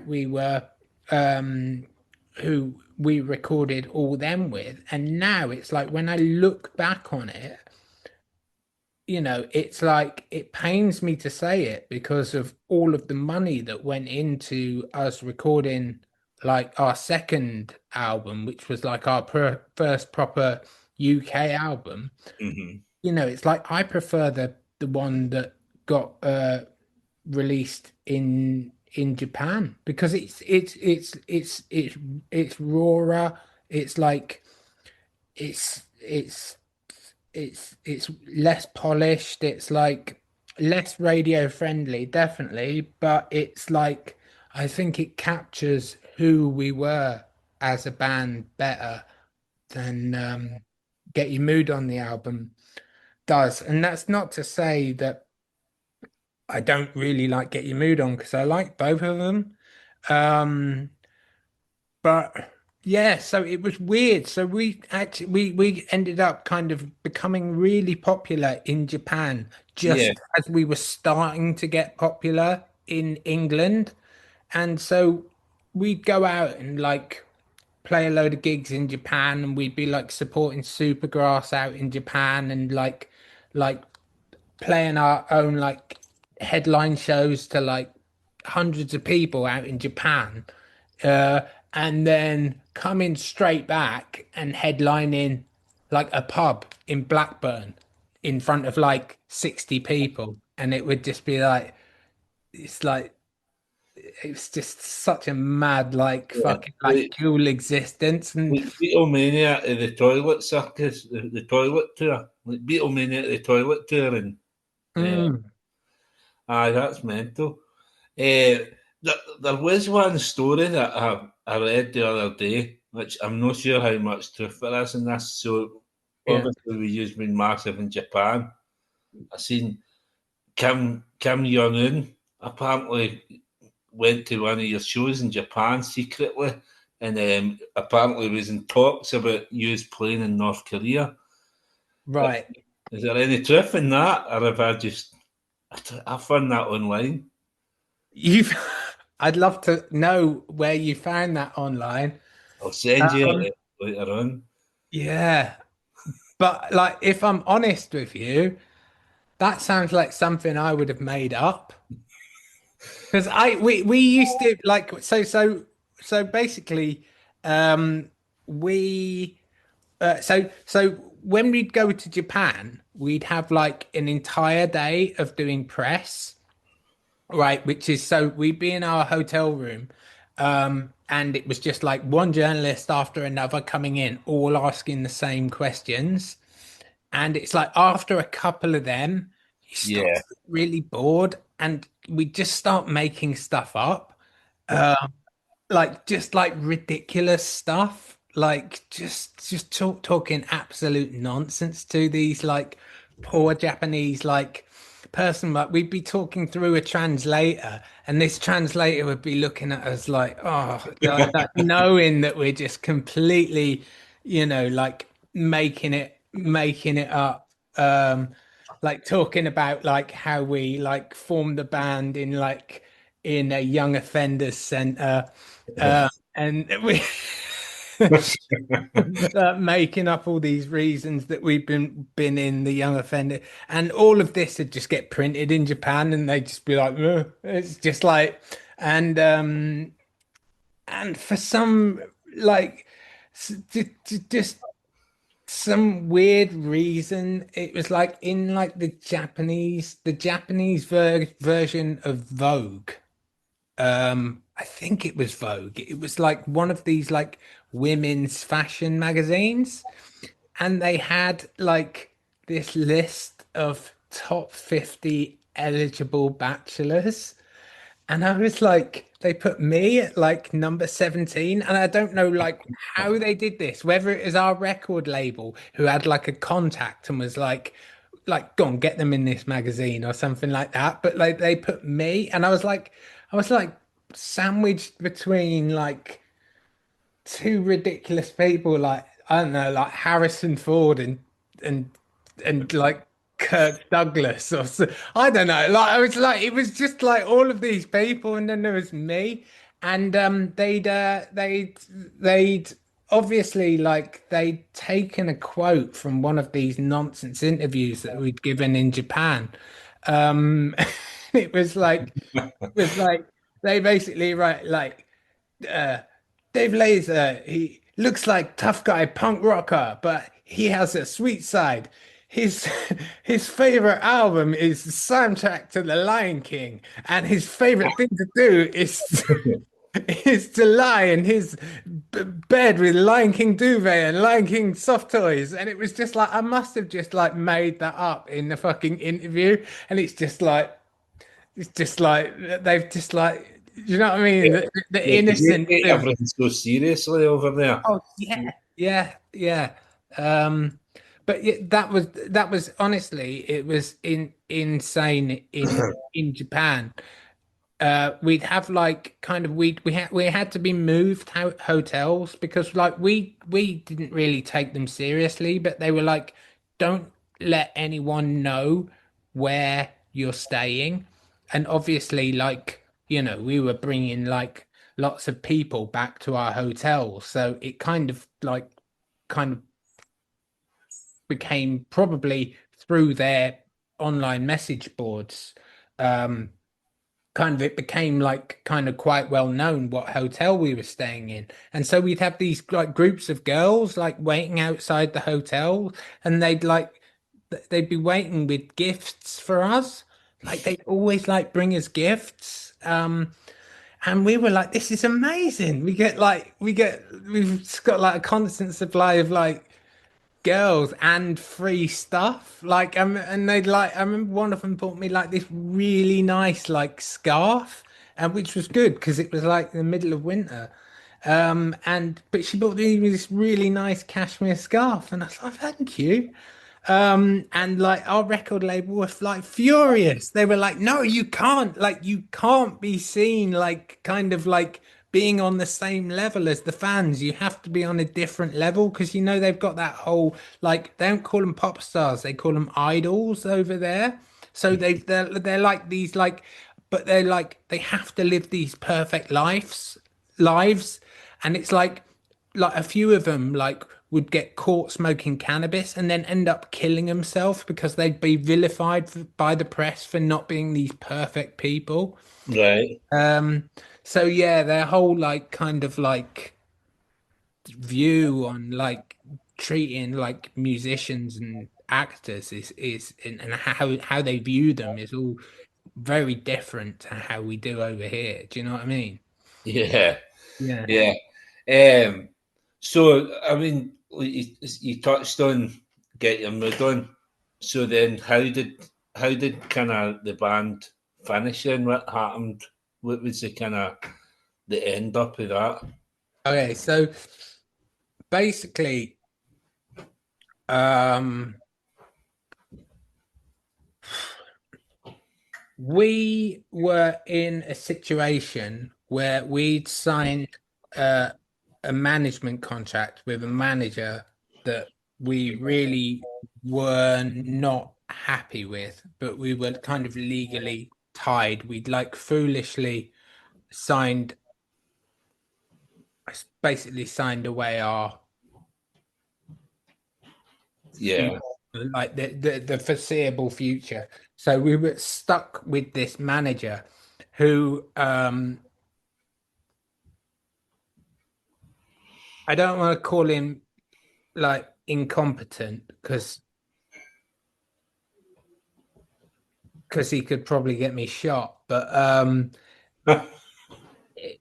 okay, so what happened was we just come back and like whenever we went to like normally whenever we went and toured abroad, it was all really good because we'd have like a separate tour manager, and it would all be sorted, and they'd be really good at their job. We'd get everywhere on time, they'd make sure that we were like sober enough to play, and like they'd get us, make sure we were all where we were meant to be and everything. So that like February, we'd just gone to Japan again, and we come back, and then we'd gone and we'd done like a few bits round Europe, and then we had this tour of Austria and Germany, and and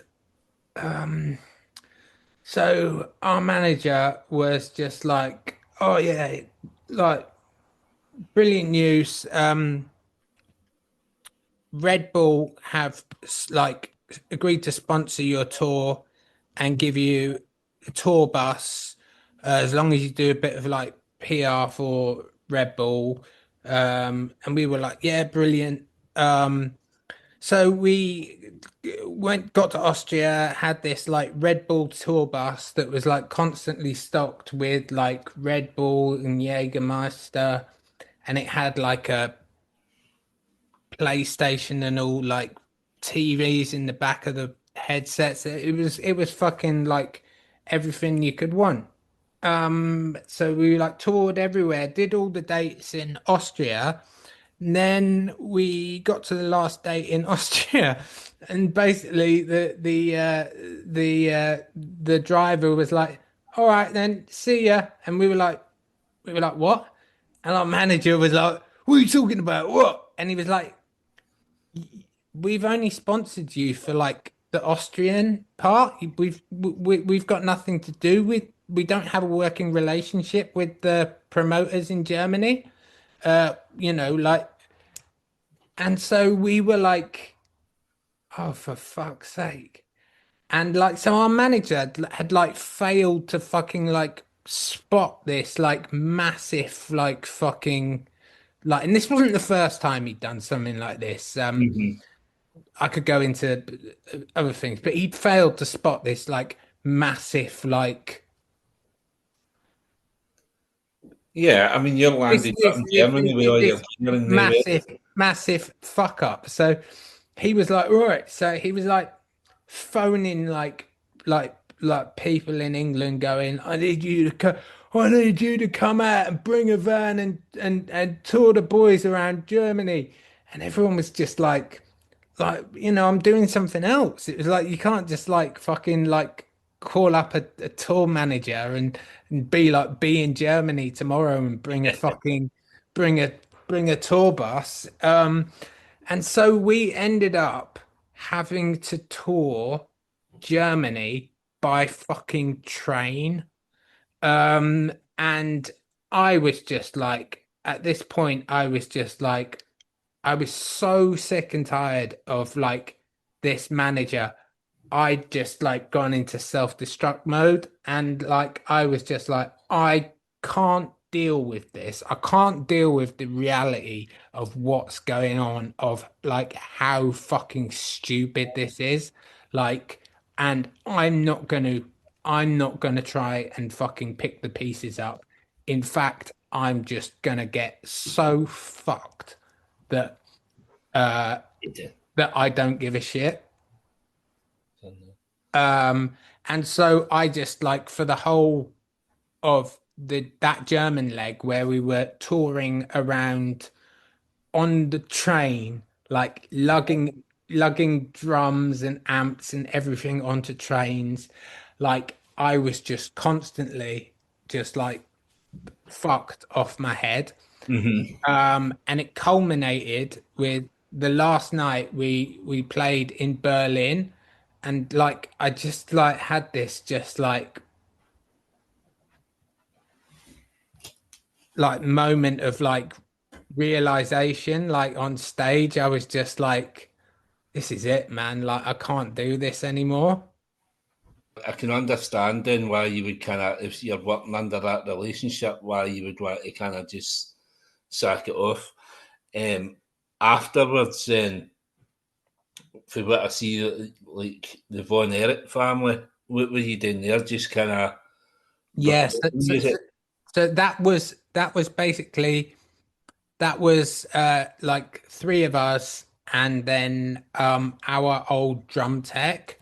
And basically the idea of that was like, we were so sick of touring and playing live, basically it was essentially just a recording, like a recording project. Hmm. We'd just write, we'd go to the studio and we'd write, and we just write all kinds of like just like write anything and kind of see what stuck. And like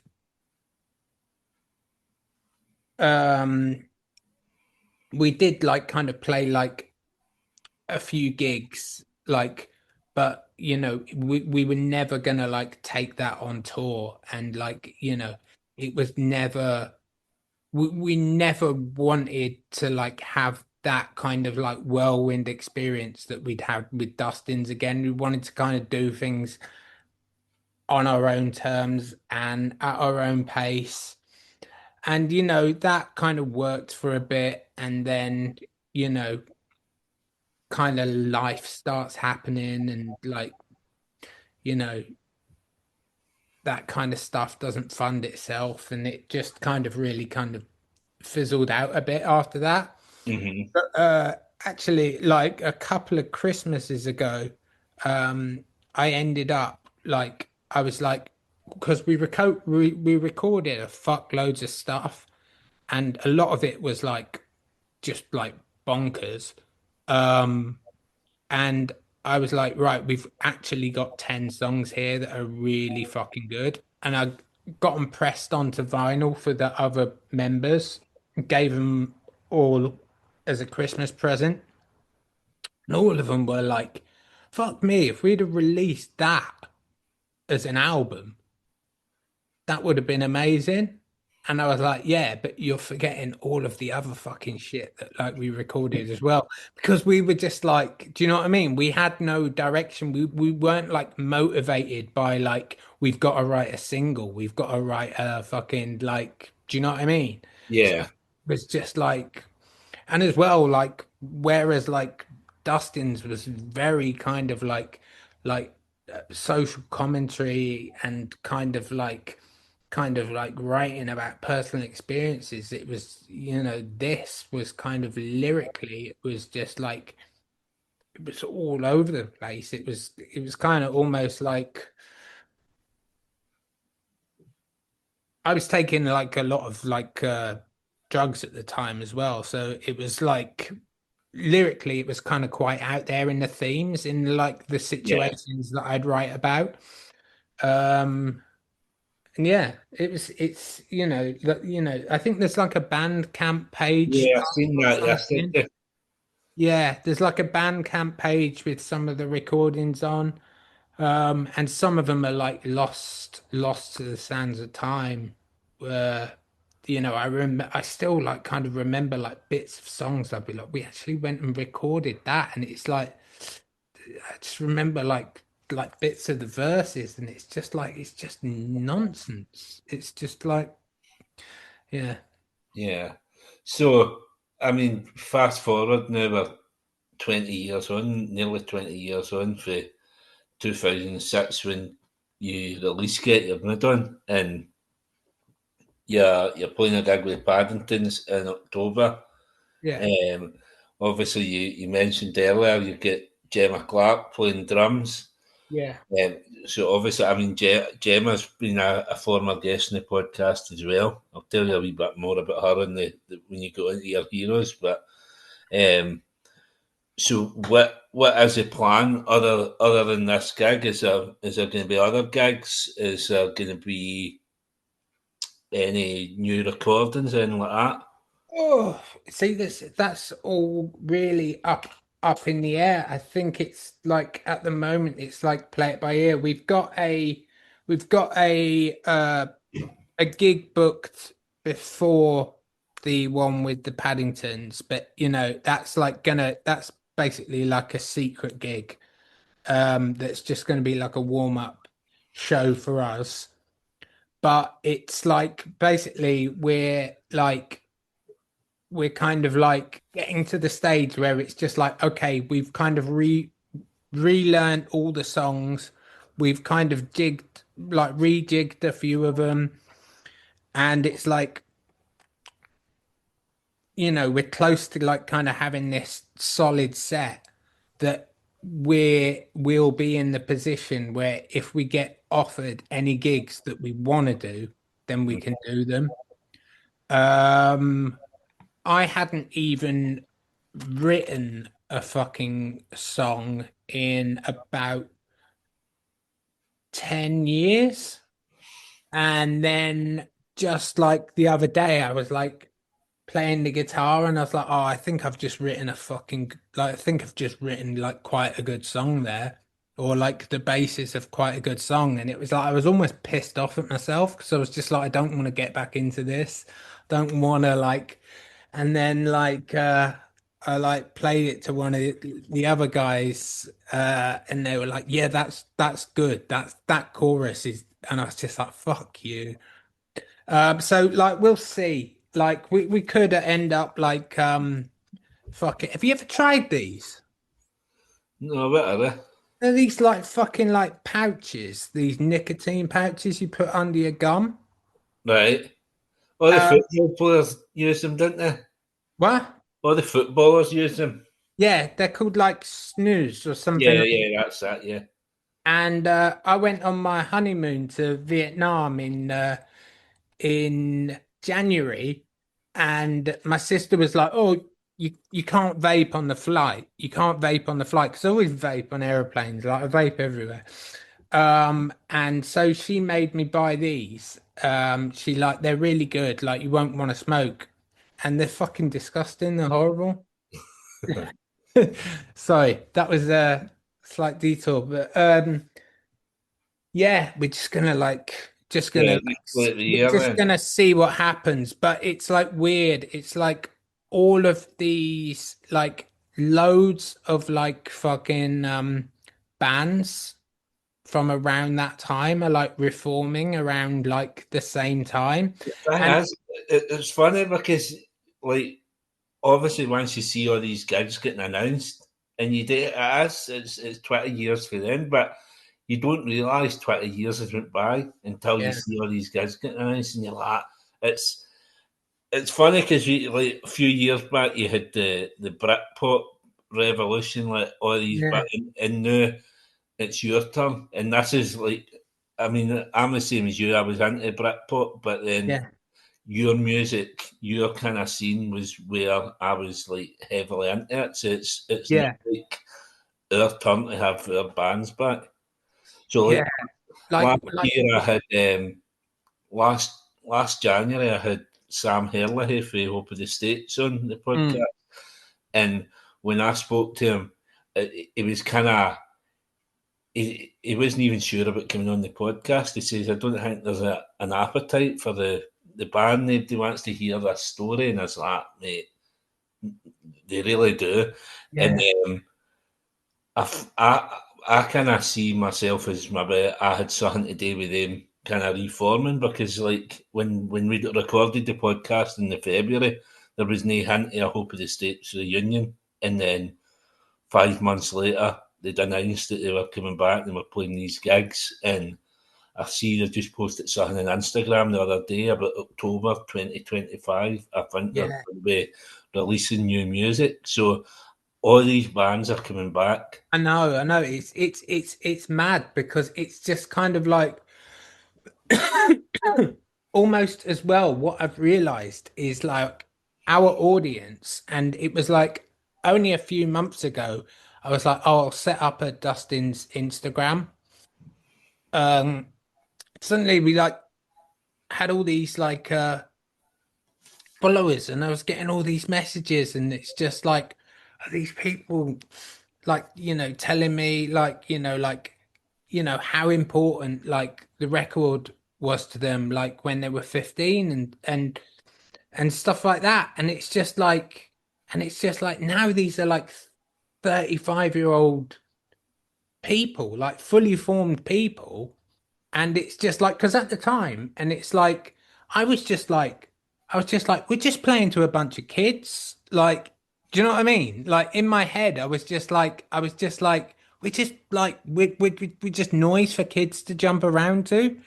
And it didn't really kind of like click with me that, this was music that people would carry on listening to. And Yeah. it's like I've always had like kind of like people messaging me through social media saying, when are you getting Dustin's back together? And I've always been like, it's just like, forget about it. That's not going to happen. And then like Tom's always been like kind of half joking, like, are you gonna get Dustin's back together? Like, because sporadically, like he's got the Paddingtons back together for gigs, and he's like, you gonna come and support us? And I was like, are we fuck? Um and then he asked me, and I was like, actually, I'd do that. And so I asked uh like Rob and Bako, and they were both just like, yeah. And yeah, and then it just went from there. And it's like if we'd have like forced ourselves to do it like 5 years ago, like 8 years ago, whatever, I wouldn't have wanted to do it. And I don't think they would have. But now we're all like kind of like settled in our lives, and it's kind of like Yeah. nice to have this like, do you know what I mean? Like Well, uh that's interesting. Rob, Ross in the last episode as well. Like when you look at this 20 years, right? So your audience are predominantly the same age as you. So in the 20 years, your audience is. I know what I was like when I had kids. Stopped going to gigs. You don't go to gigs for, yeah, and it's maybe the last 6, 7 years I get back into the music heavily, and I'm back going to gigs. And for you as the artist, yous will be the same. Yous will get lives and yous will all go away and have families and stuff like yeah. that. And then it comes back 20 years on and we all kind of reform in the same place and right, let's start from where we left off. Exactly, yeah. Yeah, and we're all like kind of like in long-term relationships. Rob and Bako have both they've got they've both got daughters. I've got a daughter due in 5 weeks. I got married last year. And we're all just like, you know, pretty much like middle-aged men now.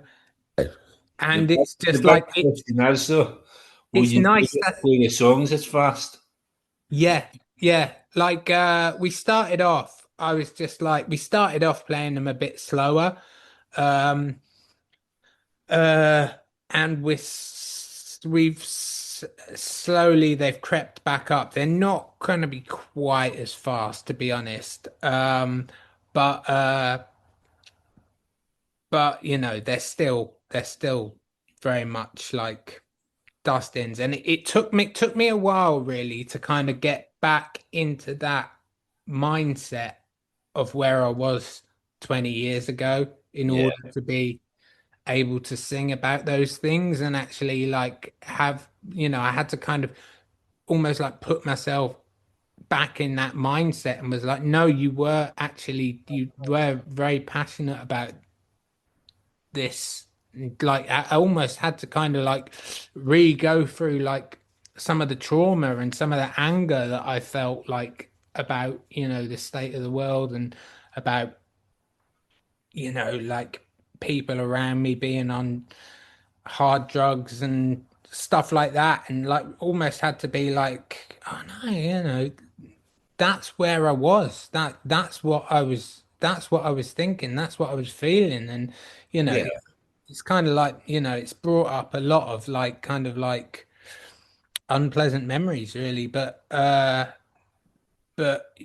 like slowly got that anger back into the songs, which is kind of like good because it's, that like I wouldn't have done it if I felt like I was just like playing if I was going up there playing the part of a 19-year-old. Do you know what I mean? mhm, Like, but it's not. It's like it's very much like us like embracing what we did and realizing there's an audience there that want to hear it. And now I think more than ever, I think we're like determined to make sure that we're like really good when we play. Because I've been completely sober since 2016, like 9 years now. Whereas well before done. I was, yeah, I was fucking, I was just raging everything to be honest. But yeah, like wasn't in a good place at times. And now it's like I feel like it's like I feel like like I'm mentally strong enough to kind of like do this, take this on, and actually it's like I fucking like really look forward to going to rehearsals. Really look forward to like fucking like you know like playing the songs and kind of getting better. And it's just like we formed this like amazing bond with Gemma as well. Um, Is Gemma still playing with JW Paris? Is she juggling both? yeah. So she plays with JW Paris, and she plays with she's got this band called The War, which is like there's this like rapper called Tug of War who's actually like kind of pretty popular. And they've like formed this band called The War, where it's him rapping, but with like a live band. And that's, I think, just kind of like coming together. Like he's still off, like kind of, he kind of goes and like tours around the world. Um, but yeah, so it's just like, It's funny that because there is a market for that. One of my favourite bands, one of my pals for up here, they were in a band like that. So yeah, it was a band, and my pal was a drummer, but he sung as well, so he would sing the choruses, but the lead singer was a rapper. yeah, And they've actually I went to see them last month. That was their final gig. So the rapper, Kerr, he stays down in London. hmm. His girlfriend or his wife now is on that programme in the morning on Channel 5 with Jeremy Vine. Oh yeah, yeah, yeah, yeah. That's his wife, Storm Huntley. So Okay. they've got another kid on the way. So it just got to the point where they couldn't carry on as a band. So Kerr's kind of chucked it. So I went to see them. They played their final gig. And the other two, my mate Jamie and Darren, they've started another band, Yeah, which is just proper rock and roll band. So they supported they supported themselves on that final show. So like yeah, the new band played, and then the old band played the final show. They played the new band, the Glass Checker. They played down in London 2 nights ago, I think. I'm trying to think where it was, but they played. So that there is that market for that kind of rap with the yeah, band. It's yeah. funny though how you've mentioned that just as they've kind of called it a day. But I wish you all the best with everything with these new shows and whatever comes for it, and with your little kid on the way as well, man. I hope everything Yes, goes well man. with that. Obviously, the last bit of the podcast, God Time for Heroes, I asked my guests to pick 4 heroes. We said this podcast would be an hour. Oh, Well, it's all we're right. well over the 2 hours, so uh, Honestly, it's like it couldn't have worked out better because my wife's gone out for dinner with her dad, and so she won't be back until 10:30, 11-ish. So I was kind of at a loose end this evening anyway. So yeah, but my heroes, yeah. um, the first the first would be, and this is just like a uh I've not picked these as in like a dinner party because I think they get on with each other or anything like that. I've not kind of thought that deeply into it, but it's like who would I like to spend an evening with? And the first is Dee Dee Ramone. Hmm. Um, because for me, it's like he of all of the Ramone songs, and there was, Joey wrote some, like uh Richie, when Richie was the drummer, wrote a couple, but for me, like all of the best Ramone songs were written by Dee Dee. And he was just this tragic, tragic, tragic figure. It was, he obviously had some kind of like neurodivergency, which, would be picked up in a second a day, um, Hmm. if he was a kid. But, um, he was just, you kind of felt like he was just this like little boy in like a man's body, and always just had like he was like instantly my favorite member of the Ramones. It's like fucking like I tried so hard like with my wife to let me call our daughter Dee Dee, but she won't. She's not having it. And uh and yeah, so I'd have Dee Dee Ramone. Right. Uh like just because I'd want to hear everything. But I'd also just like, I'd really love to like just give him a hug. Um, because he's obviously like a very troubled man.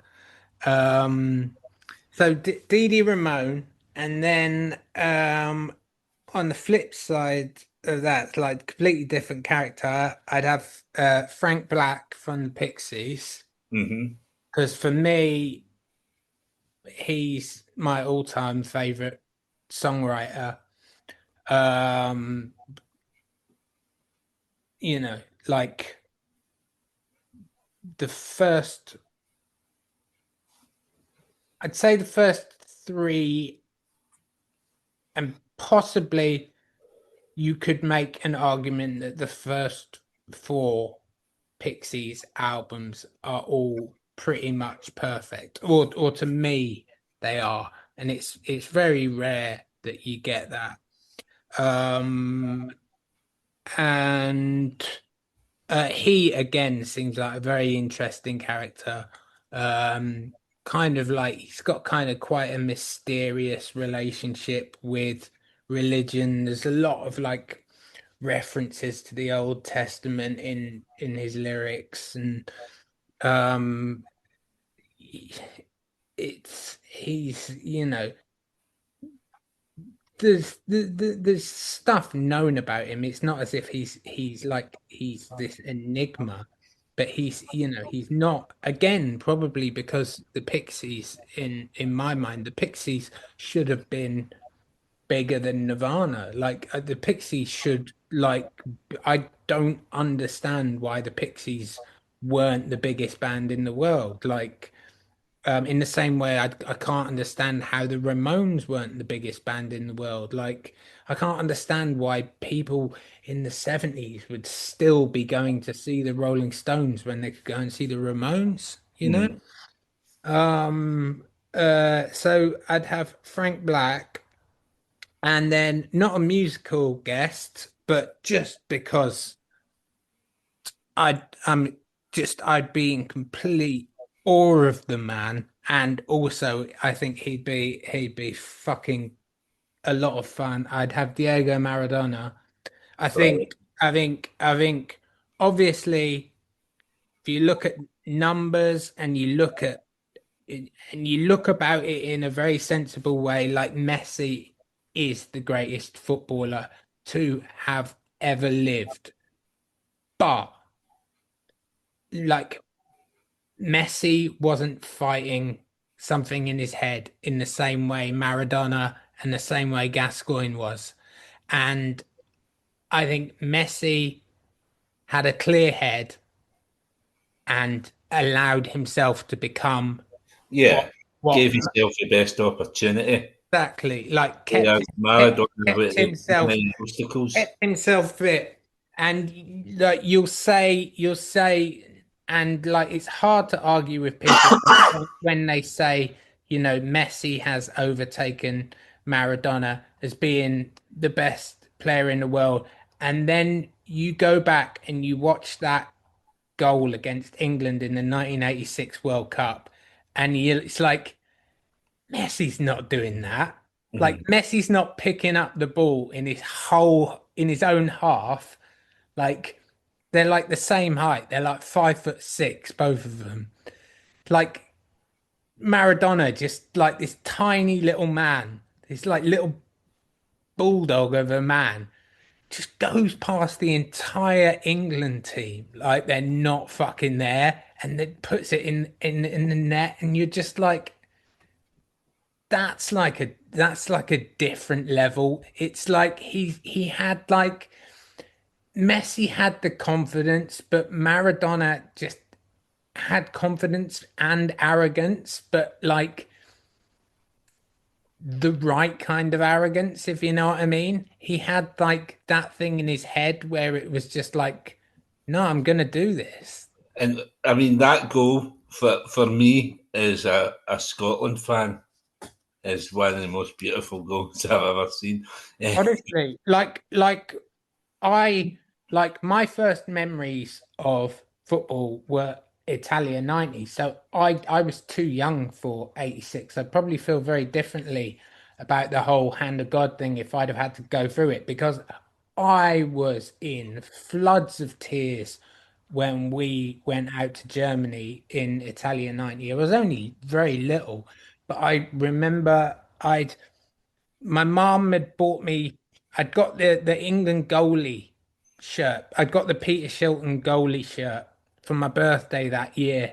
And I wore it during every England match. And when we lost on penalties to Germany, I remember I went and I took it off and I threw it in the bin, and I went up to bed and just cried my eyes out. And then I don't remember this. This is just from my mum telling me. And then she said I came back down about half an hour later, and I was like, the bin men haven't been yet, have they? And my mum was like, no, it's all right. I got your shirt out of the bin. I was like, oh, took my shirt up and went and like cried into my shirt. So yeah, but I think kind of like irrespective of the fact it was against England, it's just such an unbelievable goal. yeah, I mean, what he done in his club career as well. I mean, like especially the relationship they had In with Napoli, Napoli, yeah, basically single-handedly won them the league. And yeah, but then you look to now, and a Scottish boy playing for Napoli, Scott McTominay. yeah, I said the other night at work, Scott McTominay's the new Maradona.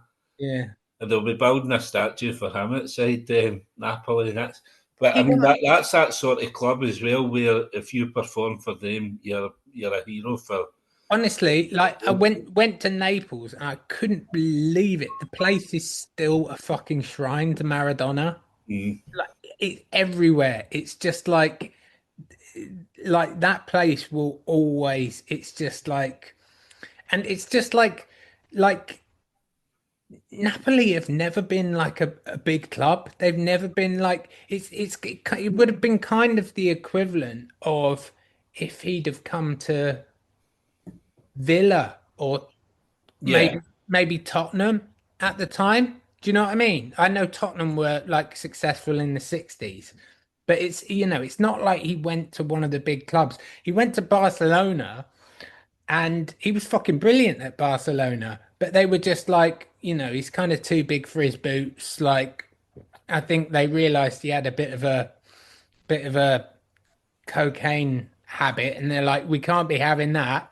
So he hmm fucks off to Napoli, where they obviously turn a blind eye to it, or they're like, letting him indulge himself, in his habit, and gets on like a house on fire.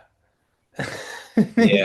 And it's an absolute genius pick. He's one of the guys you could sit and speak to him for hours, and you wouldn't even get to the bottom of everything. There's so Yeah, much to talk about them.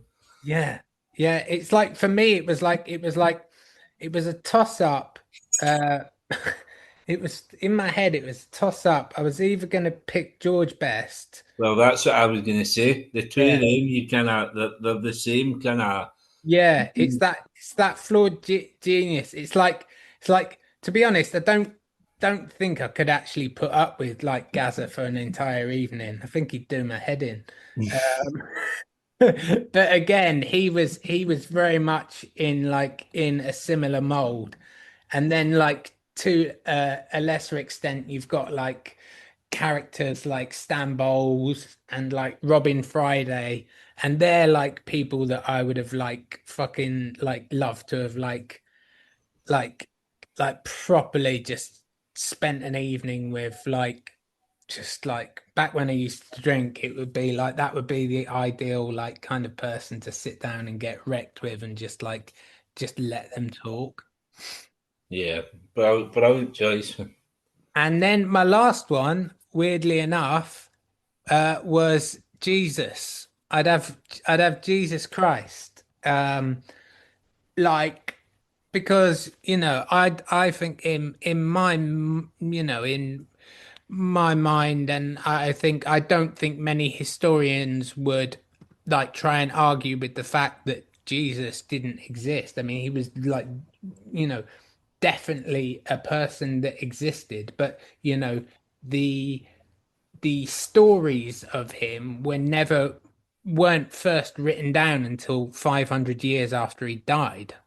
That was, Hmm. the first time that what he'd done. So it was a lot of Chinese whispers. In my mind, I think what Jesus probably was a bit of a Che Guevara type character. Do you know what I mean? Hmm. I think he was a bit of a kind of like guerrilla revolutionary before the term even existed.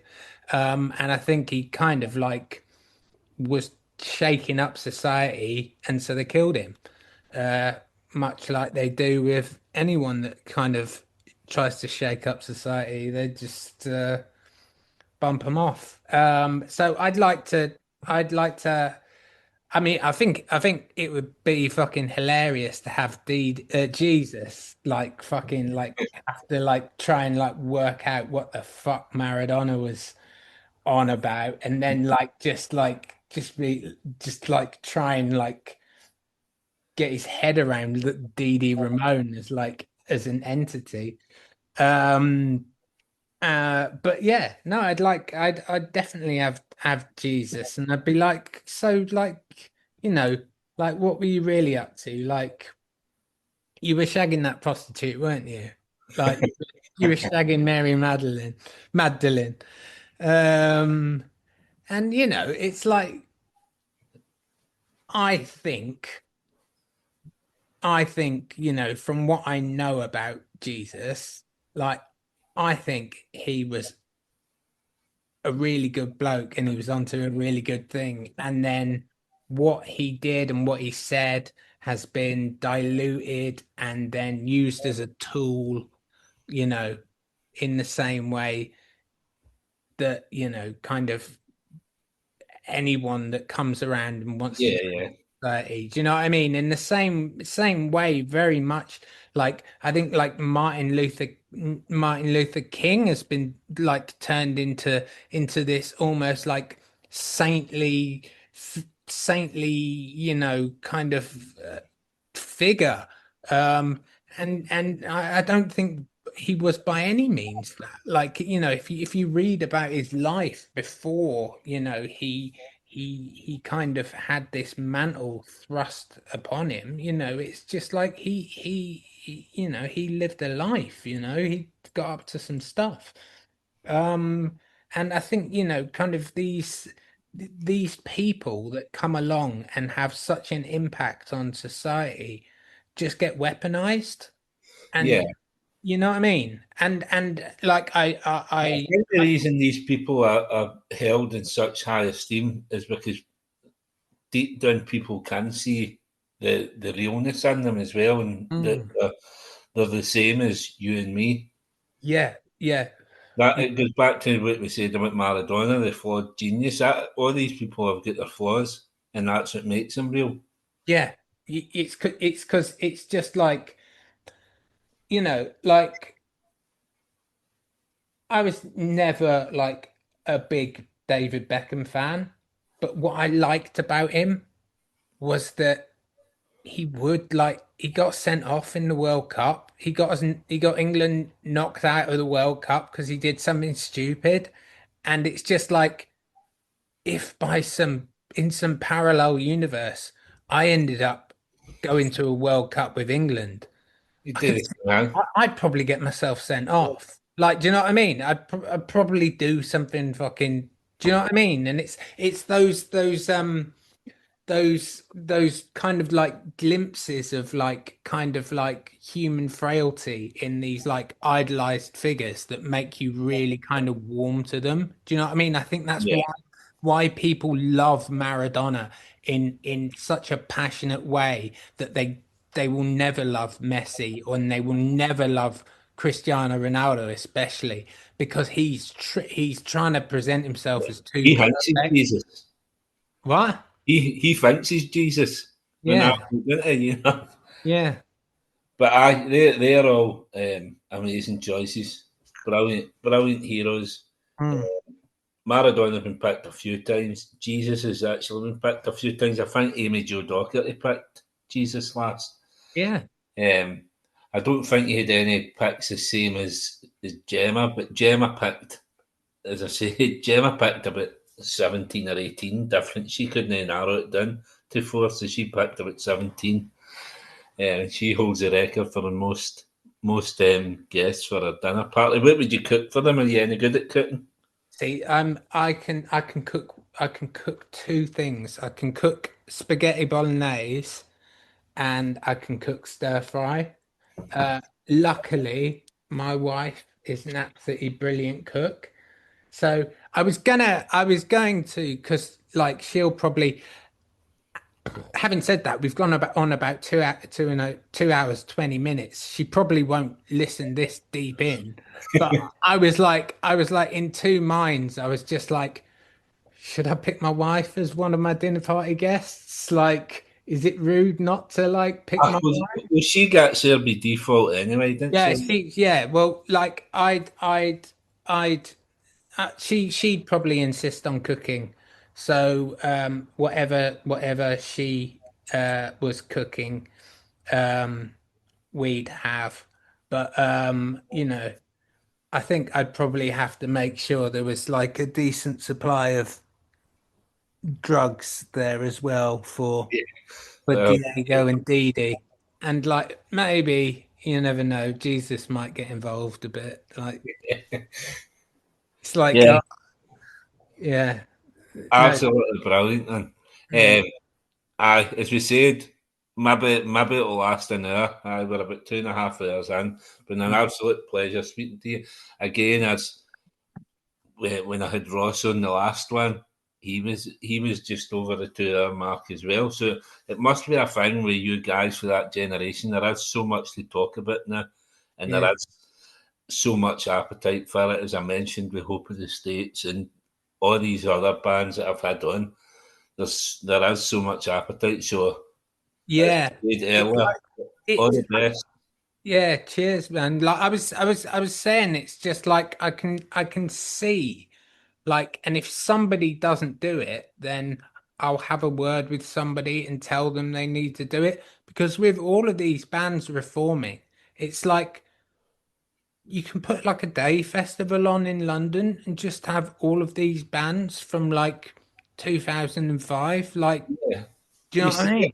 well, they done a gig. There was a gig last year. I had tickets for it. Ended up never went. But it was the Enemy, the Hollyways, and the Yeah, Subways. The yeah, three yeah. main Do you know what I mean? You're kind of getting shortchanged there, like with it. I'm talking about like,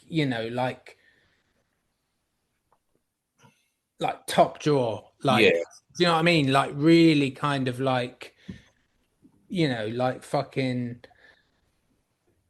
future heads are back together now and all of these bands and it's just like just fucking stick all of them on like at a day festival in London and it would sell out. You could even like fucking have it like, you know, one day in London and then do another one in Manchester and another one up in Glasgow. yeah, And there's yeah, the appetite there for it. Like you yeah. say, They've like done it before. They've done it with like the '90s ones. They've done it with the Britpop. yeah, So, yeah. so Like one thing I don't want to fucking happen is like I don't want it to get to the stage where it's like we're all like having to play at Butlins.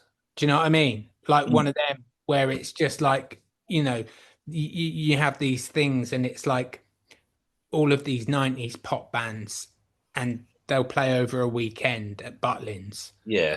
And, I don't want to do that. Like, I was like, let's not get that old before we do it. Yeah. But all the best for whatever comes your way the Thank rest you of very this much. year and into the following year. And again, all the best with the wee baby coming Yeah, along. yeah. We Thank you can very call listen, we can call her DD even if your missus doesn't. Yeah, well, yeah. It's no, like we've pretty much, like, I've been pretty much like banned from that. So we've got a couple of names, but we haven't said them to anyone because I think, like, as well, we've both agreed we want to kind of like meet the baby first before we like finally decide on a name. Mm-hmm. So Yeah. So all the best with all that that's coming your way. But an absolute pleasure speaking to you tonight. you too, man. It's been lovely. Really enjoyed it. Thank you. Cheers, mate. Thank Cheers. you. All the best. Bye bye. I hope you all enjoyed this episode of Time for Heroes podcast.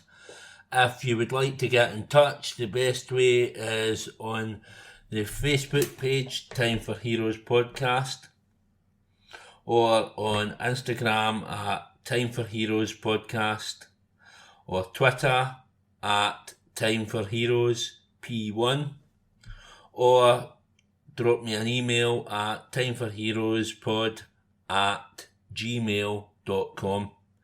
You'll find Time for Heroes on all podcast platforms, including Spotify, Apple, Google, and Amazon.